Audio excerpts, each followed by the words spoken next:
بہت ساری اسکیمز ہیں الگ الگ سیکٹرز میں. جل شکتی مشن ہے، آپ کا یہاں پہ پینے کے پانی کے حوالے سے جتنے بھی ٹارگٹس ان کو ملے تھے، پیپر پہ تو ٹھیک ہے، ٹارگٹس کی اچیومنٹ ان نے بتائی ہے کہ آلموسٹ مور دین 80% ہے، 90% ہے. میں نے یہی کہا کہ آپ دیکھ لیجئے کہ فزیکلی آپ نے جتنے ٹارگٹس اچیو کیے ہیں اس کے نتیجے میں کتنا پانی ملتا ہے لوگوں کو، کتنے گھروں میں پانی آ رہا ہے، تو وہ پرپز چیک کرنے کی ضرورت ہے. اسی طرح سے بجلی کے حوالے سے ہمارے اسکیمز ہے گورنمنٹ آف انڈیا کے ڈسٹرکٹ گاندربل میں کتنے ہاؤس ہولڈس ہیں ابھی جہاں پہ بجلی کے کنیکشنز نہیں ہے، اور ونٹرز میں بجلی کتنی کم ہو جاتی ہے، ڈیمانڈ کتنی پیک پہ چلی جاتی ہے. اس ڈیمانڈ کو ایڈریس کرنے کے لیے سپلائی کے لیے ہم کیا کیا کر رہے ہیں، ٹرانسمیشن اینڈ ڈسٹریبیوشن کے لیے ہم کیا کیا کر رہے ہیں. الگ الگ اسکیمز ہیں ایگریکلچر کے حوالے سے، الائڈ سیکٹرز کے حوالے سے، ان سبھی کا ریویو لیا. اور سینیٹیشن کے حوالے سے کیا کیا کام ہو رہا ہے اس کا ریویو لیا. ٹارگیٹس ٹھیک ہے مگر پرپز کتنا اچیو ہو رہا ہے وہ بات کی یہاں پہ. اگر آپ نے سیگریگیشن کے لیے یونٹس بنائے ہیں ویسٹ مینجمنٹ کے لیے، اور نتیجے میں کتنی صفائی ہو رہی ہے سچی میں علاقوں میں، گاؤں میں یا قصبوں میں، تو وہ چیک کرنے کی ضرورت ہے. پیپرز پہ جو ابھی تک بتایا گیا 7 مہینے میں جو ٹارگیٹس ملے تھے اس سال کے وہ اچیو ہو رہے ہیں، پرپز کتنا سرو ہو رہا ہے. اس کے علاوہ ہیلتھ کے سیکٹر کے حوالے سے بہت سارے پوسٹ کی کمی یہاں پہ ہے، ان کو فل کرنے کے لیے جو اقدامات اٹھانے چاہیے. ڈسٹرکٹ ایڈمنسٹریشن کو اس حوالے سے بات کی، اور اسٹیٹ گورنمنٹ کو جس تیزی سے وہ پوسٹ فل کرنے چاہیے اس حوالے سے بات کی.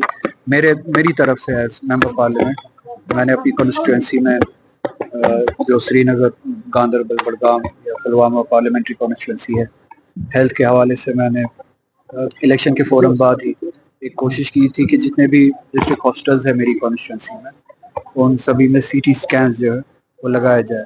اور خوش قسمتی ہے، میں یہ کہہ پاؤں گا گاندربل کے لوگوں کے لیے کہ اس میں سے 2 اپروو ہو چکے ہیں، ایک بڈگام کے لیے اور ایک گاندربل ڈسٹرکٹ ہاسپٹل کے لیے CT اسکین مشین.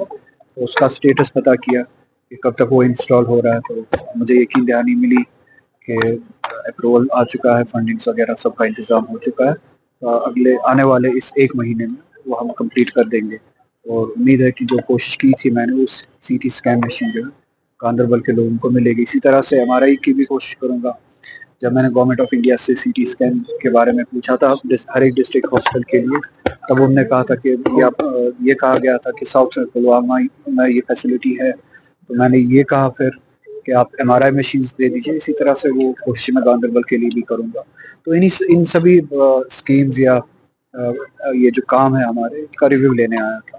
سر لانگ پینڈنگ ڈیمانڈ ہے گاندربل 2007 سے جو روڈ وائنڈنگ نہیں ہو رہی ہے ضلع صدر مقام میں، تو لوگ زبردست پریشان. ان نے کہا کہ وہ NHAI نے اٹھایا ہے، ٹینڈرز وغیرہ فلوٹ ہو چکے ہیں. میں نے بھی ڈیڈ لائن کے بارے میں پوچھا ان سے، ان نے کہا کہ ٹینڈرز فلوٹ ہو چکے ہیں، 1 مہینے کے اندر جو ہے وہ سارا پروسیس ختم ہو کے کام شروع ہو جائے گا جو NHAI نے لیا ہے. تو میں بھی ان سے میٹنگ کر کے ان سے میٹنگ کال کر کے NHAI سے میٹنگ کال کر کے اس سٹیٹس کے بارے میں بھی پوچھوں گا اور اس میں تیزی لائے اس بارے میں بھی. سر کشمیری طلبہ و طالبات ایران میں اس وقت ہے، ان کی ایووکیشن کے لیے کس طرح کے اقدامات؟ میں کانسٹنٹ ٹچ میں ہوں گورنمنٹ آف انڈیا کے ساتھ، فارن افیئرس منسٹری کے ساتھ.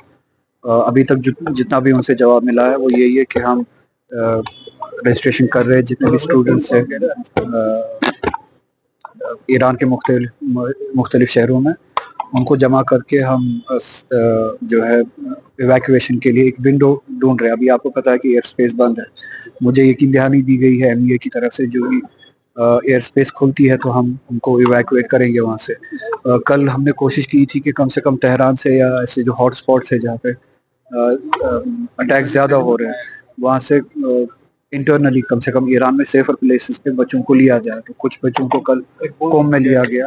میری بھی بچوں سے بات ہوئی، اگر وہاں پہ بھی قوم میں بھی انٹرنلی کسی مدد کی ضرورت ہے، فیسیلیٹیشن کی ضرورت ہے بورڈنگ کے لیے، لاجنگ کے لیے، تو میں وہ وہاں پہ لوگوں سے بات کر کے وہ ہیلپ پرووائڈ کرنے کے لیے تیار ہوں. تو ان کے ساتھ کانسٹنٹ ٹچ میں ہوں. بہت سارے بچے جو قوم میں لیے گئے ہیں، امید ہے، میں نے یہ بھی کہا کہ اگر ایئر اسپیس نہیں کھلتی ہے گورنمنٹ آف انڈیا کو یہ بھی لکھا ہے کہ ان کو کم سے کم یا آرمینیا کے ذریعے یا ٹرکی کے ذریعے یا آذربائیجان کے ذریعے آپ بائی روڈ ایویکویٹ کر سکتے ہیں. تو یہی کہا گیا, ابھی تک یقین دہانی دی گئی. گورنمنٹ کتنا سیریس ہے اس بارے میں وہ تبھی پتہ چلے گا جب وہ ایویکویٹ کریں گے. یہ دعویٰ تو بہت زیادہ کرتے ہیں وشوا گرو وغیرہ, ہم جنگ رکوا دیتے ہیں. اس وقت ہمارے نہ صرف کشمیر کے ملک کے بہت سارے ریاستوں سے ہمارے پلگرمز ہے, اسٹوڈنٹس ہے جو ایران میں اس وقت پھنسے ہوئے ہیں, اور سیریسنس جو ہے گورنمنٹ آف انڈیا کی وہ اتنی زیادہ دکھ نہیں رہی ہے. اور انٹرنلی ہم جتنا بھی, چونکہ کشمیر کے بہت سارے لوگ ہیں وہاں پہ رہنے والے قوم میں جو وہاں پہ رہتے ہیں تعلیم کے سلسلے میں, ان سے بات کر کے انٹرنلی جتنا بھی ہم ریلیف کا انتظام کر سکتے ہیں اس وقت, یا ان کی سیفٹی کے لیے انتظام کر سکتے ہیں اس وقت, وہ کر رہے ہیں. گورنمنٹ آف انڈیا کے ایکشن کا ہم انتظار کر رہے ہیں. یہ کوئی راز نہیں ہے. اسرائیل کی ہمت ہی نہیں ہو سکتی ہے جب تک ان کو ویپنز کا سپورٹ, پیسوں کا سپورٹ اور political support U S A سے نہ ملے.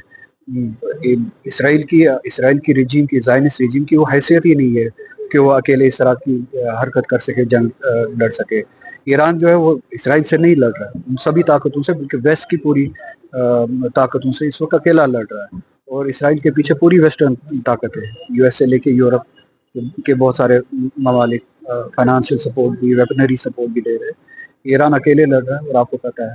اور امید ہے کہ یہ جو دہشت گردی ہے زائنس رجیم کی, یہ اللہ تعالیٰ کرے یہ دہشت گردی ختم ہو جائے, خطے میں امن آ جائے, اور اس طرح کی جو قوتیں ہیں, زائنس قوتیں ہیں, ان کا وجود ختم ہو جائے.